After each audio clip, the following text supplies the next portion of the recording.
Dojo, a trainer that is in form, and if you start looking at the stats for informed trainers, does this influence you choosing a tip of a horse in a race? Definitely. For me, a trainer in form is more important than the jockey. I think if you can catch a trainer on the crest of a wave, I think they're definitely worth following.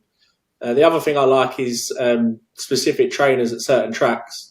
Also known stuff like Paul Nicholls vaccinates his horses in January is key because obviously he's out of form as a result of that. So it all links in. It's definitely a factor that you have to consider. Yeah, it's crazy. I mean, sometimes some yards just can't get any winners. They can have like 4 or 5 favourites on the bounce and they're all getting beat.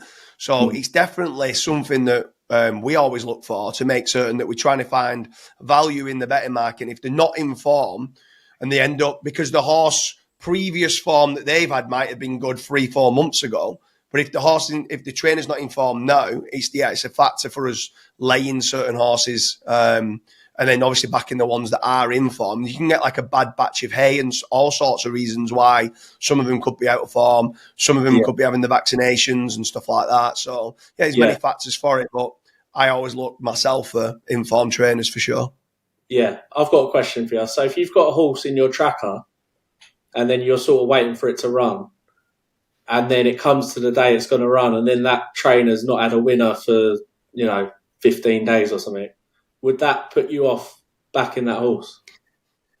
It would definitely put me off, but then I'd start looking at the betting market. Like, do I feel he's going to I always look at the odds and say, is this horse going to outrun the odds? If he was 7-4 favourite and I'm thinking, I had him down as a 7-2 shot, then no, I'm not going to back it. But if he's 16-1, even though the trainer is out of form, I feel like he could outrun a 16-1 price, then yes. Yeah. However, if he was like 4-5-1, and I was thinking he might have been 7-2 with the trainer being in form, I might be a little bit less like I'm not certain. So there's lots of different factors. You could look at the ground, what jockey placement they put on there and stuff like that. So there's lots of different factors, but it's for me it all comes down to is the value in the odds of where it's at.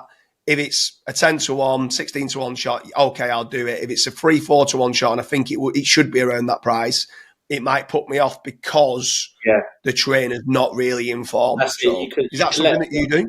Run at that price, and then you see how it gets on. And then I normally let it run, and it wins, and I'm like, oh what are you doing?